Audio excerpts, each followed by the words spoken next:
Bonjour tout le monde, j'espère que vous allez bien. Je suis trop contente de vous retrouver dans ce nouvel épisode de podcast. Et comme vous l'avez remarqué, je pense, dans les derniers épisodes, ou pas d'ailleurs, je fais quasiment plus d'intros. En fait, les intros de podcast me gonflent. Voilà. Bon, c'est dit, c'est que mon avis.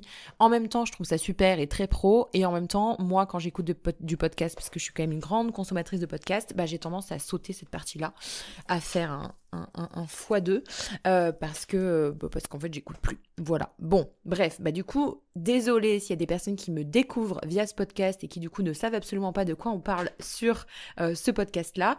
Ça tombe bien puisque vous êtes sur le podcast par excellence sur le sujet de la multipotentialité, des multipassions. Et donc, moi, je vous partage déjà des choses à ce sujet-là pour en savoir plus, mais je vous partage aussi des intérêts, des passions, des choses que moi, j'aime faire, j'aime creuser dans ma vie. Donc voilà pour ça fera office d'intro pour cet épisode-là. Vous l'avez vu dans le titre, aujourd'hui on va parler de blocages, de freins, des freins parfois invisibles qui nous empêchent de nous sentir alignés et d'oser créer une entreprise, un business à notre image. Et déjà, je vais commencer par une chose cruciale, c'est que, à mon sens, c'est en embrassant toutes les parts de soi, toutes nos multiples identités, finalement toutes nos facettes, comme je dis souvent, qu'on se sent réellement puissant. En fait, c'est pas en cherchant à devenir une meilleure version de nous-mêmes, mais c'est en cherchant à être la version la plus juste et la plus complète de qui on est. Parce qu'à mon sens, notre unicité, en fait, c'est notre plus grande force et c'est la clé pour bâtir une entreprise qui nous ressemble vraiment. Donc, si vous avez l'impression aujourd'hui d'être freiné un peu dans votre élan, cet épisode, il est pour vous.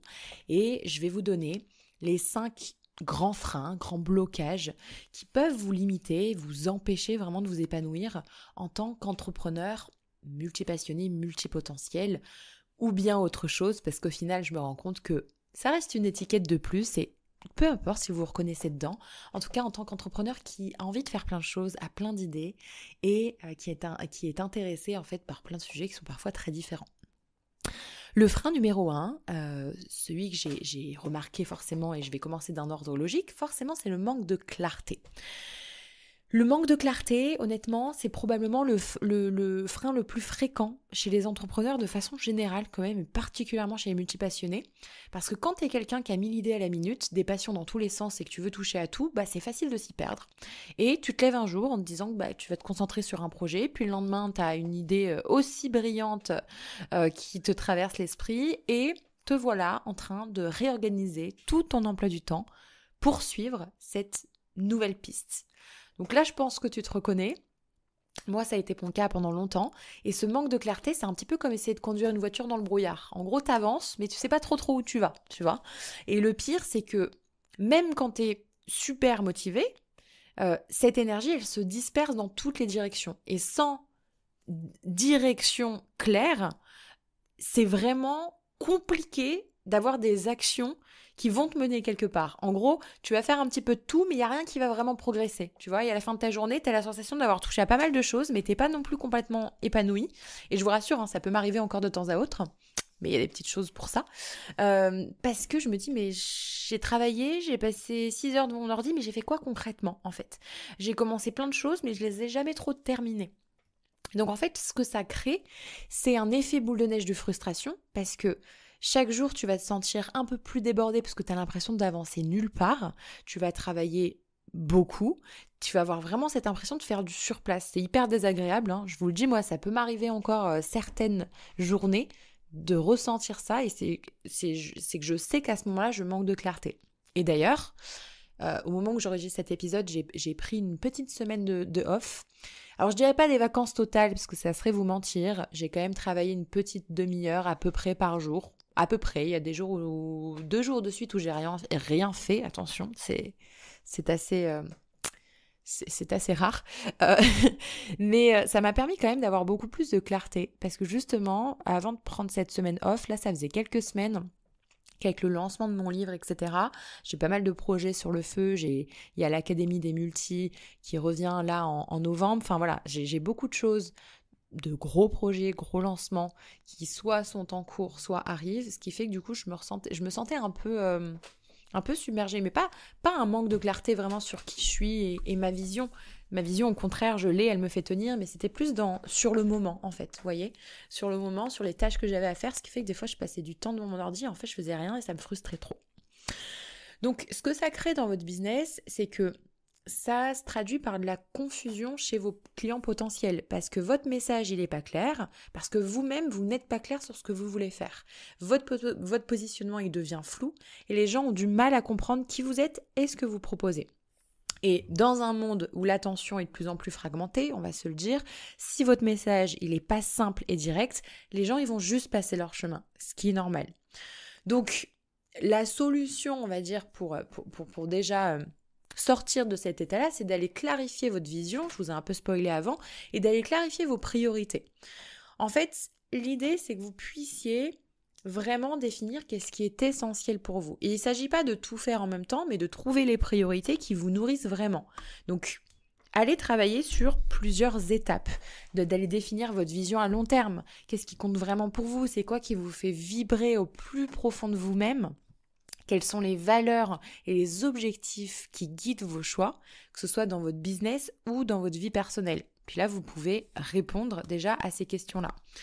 Ensuite, d'aller identifier les projets prioritaires. Donc, passez en revue un petit peu toutes vos idées, vos projets et regardez un petit peu lesquels sont réellement en phase avec votre vision long terme. L'idée, c'est d'essayer de trouver peut-être un fil conducteur, un fil rouge qui va un petit peu relier vos passions et créer quelque chose de cohérent. Puis mettez en place une roadmap, donc une feuille de route, comme on pourrait dire en français, mais une fois que vous savez où vous allez, créez-vous un plan d'action, une sorte de roadmap qui va vraiment vous permettre de savoir quoi faire à chaque étape. Et cette roadmap, elle va vous aider à ne plus vous disperser, à avancer pas à pas, en vous concentrant justement sur l'essentiel. Puis vous allez pouvoir aussi développer une routine de clarté. L'idée, c'est que même avec un plan clair, en fait, moi, c'est ce que je vous disais, c'est facile de retomber un peu dans ses travers et dans le flou au fil des semaines. Donc, c'est d'apprendre à intégrer des moments réguliers de réflexion, de recentrage, pour que vous puissiez ajuster votre direction au fur et à mesure que votre business il évolue. Le deuxième point bloquant, le deuxième frein, c'est le positionnement qui n'est pas clair. Quand tu es multipassionné, tu veux tout intégrer dans ton business, ça je l'entends bien. Donc ce qui est normal, parce que tout te semble un peu connecté, tout te passionne et tu veux partager toutes tes facettes avec le monde. Le problème, c'est que souvent, quand tu essayes de tout inclure, tu te retrouves à mélanger les choses et ton message il devient confus. Et on va être honnête, si toi-même t'es pas sûr de ce que tu veux communiquer, il y a peu de chances que ton audience comprenne vraiment ce que tu fais. Et si les gens comprennent pas ce que tu offres, ils vont pas acheter. Voilà. C'est aussi simple que ça, entre guillemets. Donc, un positionnement clair, c'est crucial. Et un positionnement pas clair, ce que ça crée, c'est que c'est un vrai frein à la croissance de ton business parce que justement, ça va créer de la confusion chez ton audience. Ton message, il est dilué et au lieu d'attirer les bonnes personnes, tu vas te retrouver à parler à tout le monde sans vraiment toucher qui que ce soit. Donc, le résultat, c'est que ton audience ne se sent pas connectée à toi et tu passes à côté d'opportunités parce que les gens ne savent pas exactement ce que tu fais et comment tu peux les aider. Donc, tu finis par attirer des clients qui soit ne sont pas vraiment alignés à toi, au pire, t'attires personne du tout. Moi, typiquement, pendant des années, mon positionnement était pas clair, je me rendais pas exactement compte, alors je me rendais compte par mes résultats en effet. En fait, c'était assez spécial parce que moi, la relation que j'ai au business, pour être tout à fait franche avec vous, parce que c'est un format qui me le permet, j'aime bien ça dans le podcast, j'ai toujours quand même assez réussi à développer les projets que je lançais, même si je suis pas allée toujours au bout, comme Oraya par exemple, ou d'autres projets. Mais il y avait un moment donné où ça stagnait. En fait, ce que je veux dire, c'est que oui, j'ai réussi à les lancer, donc je me suis jamais retrouvée, pour être franche avec vous, dans un cas où j'avais 0 client, c'est vrai. Donc, je peux pas vraiment parler de ça, parce que je pense que le fait d'avoir construit une communauté très tôt, ça m'a aussi aidé. Voilà, moi je suis quand même sur les réseaux depuis 2017, on va dire, de façon sérieuse. J'ai débarqué en 2013, mais avant j'y postais pas grand-chose.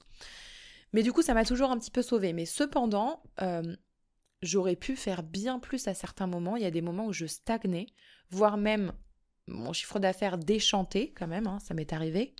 Même si je suis jamais arrivée à 0,0. Ce qui compte, c'est la marge. Et moi, c'est surtout ma marge, en fait, qui était franchement pas terrible. Et donc, bref, du coup, moi, je savais que mon audience se sentait plus connectée à moi et je passais vraiment à côté de quelque chose. Donc là, l'idée, c'est de réussir justement à clarifier ce positionnement pour définir clairement qui vous êtes, ce que vous faites, à qui vous adressez. Donc l'idée, c'est pas de renier vos multiples passions, mais c'est plutôt de les organiser de façon à créer un message qui soit cohérent, qui soit impactant et surtout qui soit clair pour votre audience. Donc déjà, de commencer par définir votre proposition de valeur unique. Ok, vous avez plusieurs passions et compétences, mais c'est important d'identifier ce qui fait vraiment de vous une personne unique sur le marché. Qu'est-ce qui vous distingue? Qu'est-ce que vous apportez que personne d'autre apporte ou ne peut offrir? D'aller creuser en fait cette question-là pour découvrir c'est quoi votre proposition de valeur unique pour vous démarquer. Ensuite, d'aller créer un message cohérent. Une fois que vous savez ce qui vous distingue, construisez un message clair, cohérent autour de cette proposition de valeur. Et ensuite, la troisième chose, ça va être d'aligner votre positionnement avec vos offres. Le positionnement, c'est pas juste ce que vous dites, c'est aussi ce que vous offrez. Donc, allez travailler, aligner vos offres avec votre message pour que chaque produit ou service, peu importe, que vous proposez, soit en parfaite cohérence avec votre positionnement global. Et de cette manière, quand les gens arrivent sur votre site ou sur vos réseaux sociaux, ils comprennent tout de suite ce que vous faites et comment vous pouvez les aider. Donc ce que ça crée en fait, c'est que tout devient plus facile. Votre audience, elle vous comprend mieux, elle sait exactement ce que vous offrez et pourquoi vous êtes différent. Et en plus, vous commencez à attirer aussi les bonnes personnes. Celles qui partagent vos valeurs, celles qui sont prêtes à acheter vos produits ou services parce qu'elles sentent qu'elles sont vraiment connectées à ce que vous faites. Le troisième frein, c'est le perfectionnisme. Alors on connaît tous ce piège qui nous paralyse un petit peu, surtout quand on a des idées, des exigences élevées. On veut que tout soit impeccable avant de se lancer. Alors vous en faites pas, je tombe un peu dans mes travers aussi juste avant de lancer l'académie, je vais pas vous mentir, j'aurai des anecdotes à vous partager les prochaines semaines. On a envie que la page de vente elle soit nickel, que le logo il soit parfait, que chaque détail soit bien pensé, mais le truc c'est qu'à force de vouloir tout faire parfait, on n'avance pas. On repousse, on hésite et au final on se retrouve à tourner en rond et à avoir des projets restés dans les tiroirs, clairement. Donc en fait le perfectionnisme c'est un peu comme ce filtre qui vous empêche de prendre des risques. Vous êtes là à penser que si c'est pas parfait, ça vaut pas le coup. Mais en réalité, c'est souvent cette quête de perfection qui vous empêche d'avancer, de faire des choses concrètes. Et le pire, c'est que pendant que vous êtes là à attendre que tout soit parfait, il y en a d'autres qui se lancent, qui apprennent et qui finissent par réussir. Voilà, je dis ça, je dis rien. Donc là, l'idée, c'est quoi? L'idée, c'est déjà de se concentrer sur le progrès, pas la perfection. C'est de comprendre que le progrès est plus important que la perfection, et d'accepter que tout ne sera jamais parfait et que plus vous allez avancer et tester, plus vous allez améliorer les choses. Ensuite, toujours se lancer avant d'être prêt. Moi, j'en ai fait un épisode de podcast entier, alors je ne sais plus lequel c'est, mais je vous laisserai remonter. Je crois que ça doit bien dater de 1 an ou 2. Je ne sais plus, à mon avis ça doit être dans les 10e ou 20e épisodes. Lancez-vous avant d'être prêt, il s'appelle. Je vous invite à l'écouter. C'est de vous dire que vous n'avez pas besoin d'attendre en fait. Il faut se lancer maintenant, même si ce n'est pas parfait. Fixez-vous des deadlines aussi pour avancer, parce que pour se sortir de cette spirale, il faut se fixer des deadlines qui sont bien sûr réalistes, des limites de temps qui vont vous forcer à avancer, même si tout n'est pas parfait. Puis d'accepter aussi que l'imperfection, voilà, c'est un atout aussi quelque part, donc ça met un peu plus de temps, c'est plus d'ordre mindset, je dirais. Mais ce qui vous semble imparfait peut souvent apparaître comme authentique aux yeux des autres. Donc en réalité, ce côté un petit peu brut, on va dire, ça peut rendre aussi votre message plus humain, plus accessible. Et les gens, ils cherchent pas la perfection. Les gens, ils cherchent à connecter à quelqu'un de réel, avec ses forces, avec ses faiblesses, et c'est souvent l'imperfection qui crée ce lien. Le frein numéro 4, c'est une communication qui n'est pas alignée. Alors ça, c'est un truc que je remarque souvent chez les multis. Quand on est multi, c'est difficile de trouver le fil conducteur qui relie un peu toutes nos passions, puis de l'exprimer clairement. Donc résultat, c'est un peu comme le positionnement, la communication, elle devient floue. On veut parler de tout, partager tout ce qui nous passionne, mais ça finit par brouiller notre message. Et l'audience comprend plus ce qu'on fait. Et quand votre communication n'est pas claire, votre positionnement, il l'est encore moins. Et donc ça devient un vrai obstacle à votre réussite, à la réussite de votre entreprise.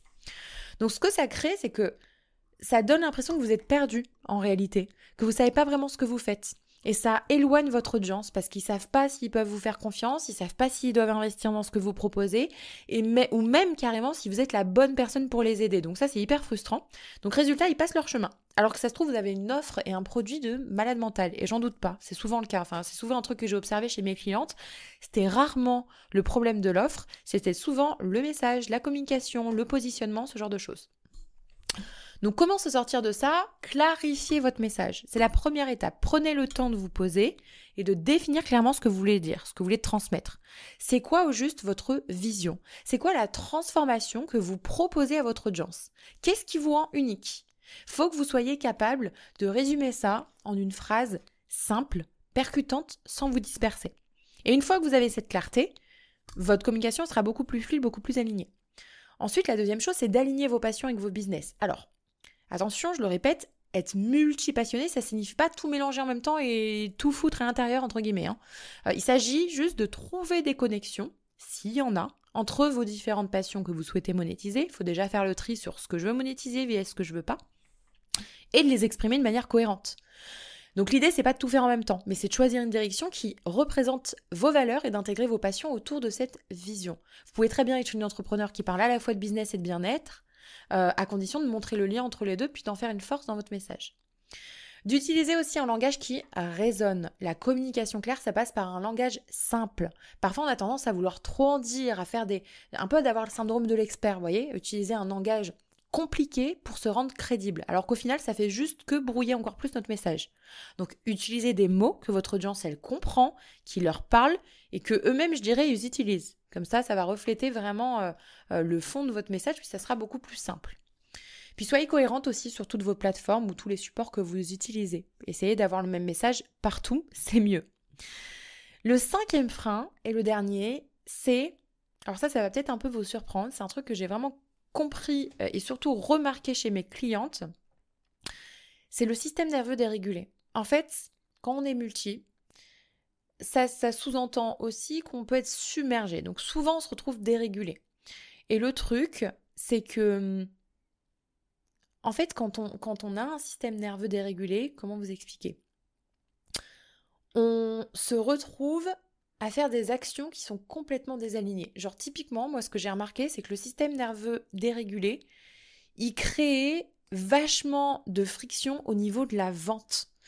Souvent, comment je pourrais dire, la posture, voilà, c'est ça, c'est le mot que je cherchais, excusez-moi, la posture de vente de mes clientes quand elles ont un système nerveux dérégulé, c'est qu'elles se retrouvent un peu en mode survie. En fait, quand votre système nerveux est dérégulé, vous pouvez constamment vous retrouver en mode survie, en mode lutte. Donc ça peut se traduire par une hyperactivité. En fait, votre système nerveux il est constamment en mode alerte. Donc ça crée un état de stress chronique qui, souvent affecte votre capacité à vous concentrer, à prendre des décisions et à rester créative. Et donc ce stress, il peut se manifester par des pics d'anxiété, chez moi c'est typiquement le cas, par des épisodes de surmenage et parfois même par des procrastinations fréquentes parce qu'en fait votre corps et votre esprit se sentent dépassés. Donc votre cerveau il se trouve constamment en mode survie, ce qui limite votre capacité à accéder à votre plein potentiel créatif et stratégique. Et au lieu de fonctionner dans un état de flow où vous êtes pleinement aligné avec vos projets, vous vous retrouvez à sauter d'une tâche à l'autre, sans vraiment être efficace, vous voyez ? Donc ça peut être difficile aussi, c'est vraiment un cercle vicieux, quand on a le système nerveux dérégulé, ça peut être difficile de se reposer et de se déconnecter. Vous pouvez vous retrouver à travailler sans arrêt, être incapable de décrocher, même après une journée de travail, parce que votre esprit il est tout le temps en alerte. Voilà, donc si vous reconnaissez là-dedans, c'est peut-être que vous avez un système nerveux qui est dérégulé. Donc ce que vous pouvez faire pour ça, déjà pour moi c'est primordial de s'intéresser à ça. Ça l'est tout autant que des stratégies business, que ce soit par la mise en place de pratiques bien-être ou que ce soit à travers des moments de pause régulière ou du yoga, du pilates, de la méditation, des exercices de respiration. L'idée ça va être d'apaiser votre corps. Vous allez pouvoir aussi vous intégrer des moments de déconnexion numérique, des rituels aussi. Alors moi, je suis quelqu'un de très rituel, très routine. Rituel du matin, rituel du soir, c'est hyper important pour moi. Et j'y tiens énormément. Parce que ça m'aide à me réguler justement, à m'auto-réguler toute seule. Ou des activités qui vous permettent de recharger votre énergie sans être constamment dans le faire. En fait, c'est en vous reconnectant à cet état de calme intérieur que vous allez vous retrouver avec une meilleure clarté mentale, meilleure créativité, on va se le dire aussi, et la capacité à gérer votre entreprise de manière plus fluide, plus apaisée. Donc faites attention à ça. Je crois que c'est à peu près tout ce que je voulais vous dire par rapport à ça. J'ai réfléchi, mais j'ai fait le tour. On a parcouru du coup tous ces freins. Alors j'en ai cité 5, en soi j'aurais pu en trouver plus, mais c'est les 5 freins majeurs en fait qui peuvent vraiment vous limiter en tant qu'entrepreneur multi. Donc je le répète, manque de clarté, positionnement flou, perfectionnisme, communication désalignée et système nerveux dérégulé. Mais ces obstacles-là, ces freins, c'est pas une fatalité. Attention, c'est pas mon message ici dans ce podcast. En réalité, ils vous révèlent les points sur lesquels vous pouvez travailler pour harmoniser qui vous êtes avec ce que vous souhaitez créer. Et c'est justement cette prise de conscience qui vous permet de commencer à réajuster les choses. Parce que oui, il est possible de dépasser ces blocages et d'en faire une force, je vous le confirme. Vous n'avez pas à choisir entre toutes vos passions. Vous pouvez vous créer une entreprise qui vous ressemble, une entreprise dans laquelle vous êtes pleinement épanoui, pleinement aligné. Donc, Voilà, c'est mon message.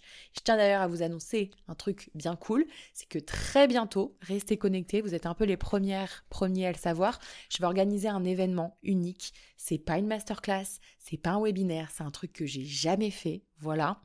Le premier gros événement justement pour les multis en francophonie, j'ai jamais vu ça. En tout cas, pas pour les multis. Je ne l'ai jamais proposé, ça va se dérouler sur plusieurs jours, etc.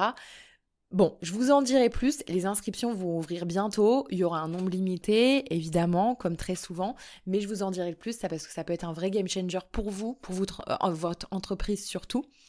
Et en attendant, prenez soin de vous, continuez d'explorer toutes vos facettes, souvenez-vous que votre plus grande richesse finalement réside dans votre diversité, vous êtes votre meilleure niche, et donc il est temps vraiment de l'assumer pleinement. N'oubliez pas de noter ce podcast, laisser un petit avis, une petite note, dépendamment d'où vous êtes. Je vous remercie, ça aide énormément à faire connaître le podcast aussi. Et on se retrouve bientôt pour plus d'infos sur cet événement-là. Et d'ici là, n'hésitez pas à partager cet épisode avec d'autres multipassionnés qui ont peut-être besoin d'entendre ce message. Bye bye.